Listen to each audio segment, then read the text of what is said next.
Anniversary ছাড়াও আজকের বাবার বাড়িতে আসার একটা বিশেষ কারণ রয়েছে। তাই দুপুরের খাওয়া দাওয়া মোটামুটি কমপ্লিট করেই আমরা বেরিয়ে পড়েছি ঠাকুর আনতে যাওয়ার জন্য।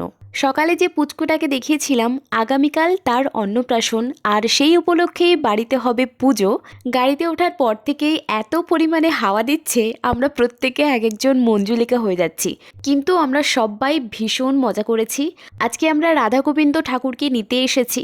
আচ্ছা, ঠাকুরের নামটা আমি ঠিকঠাক বললাম কি না তোমরা একটু কমেন্ট করে জানিও তো। বাড়ির কিছুটা দূরে গাড়ি এসে থামলো, আর পালকিতে করে ঠাকুরকে নিয়ে যাওয়া হচ্ছে বাড়িতে।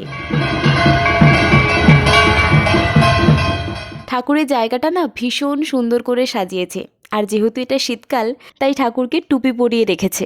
আর তোমাদের আগের একটা ভিডিওতে বলেছিলাম না, আমার একটা ছোট্ট বোন ভীষণ সুন্দর আলপনা দেয়, তাই পুজোর এই হাঁড়ি দুটোকে সুন্দর করে সাজিয়ে দেওয়ার দায়িত্ব এসে পড়েছে ওর ওপর। আর দেখো কি সুন্দর করেছে। ওর নাম আরাধ্যা। আর যে পুচকুটার আগামীকাল অন্নপ্রাশন সে হচ্ছে এই যে, দেখো কি মিষ্টি না। ওর না শরীরটা খুব একটা ভালো নেই, তাই একটু কান্নাকাটি করছে। যাই হোক, চলো, ভীষণ টায়ার্ড লাগছে, একটু ফ্রেশ হয়ে তারপর আসছি। বাইরে অলরেডি কফি পকোড়া খাওয়া সবাই শুরু করে দিয়েছে, আর আমরা লেট করে গেছি।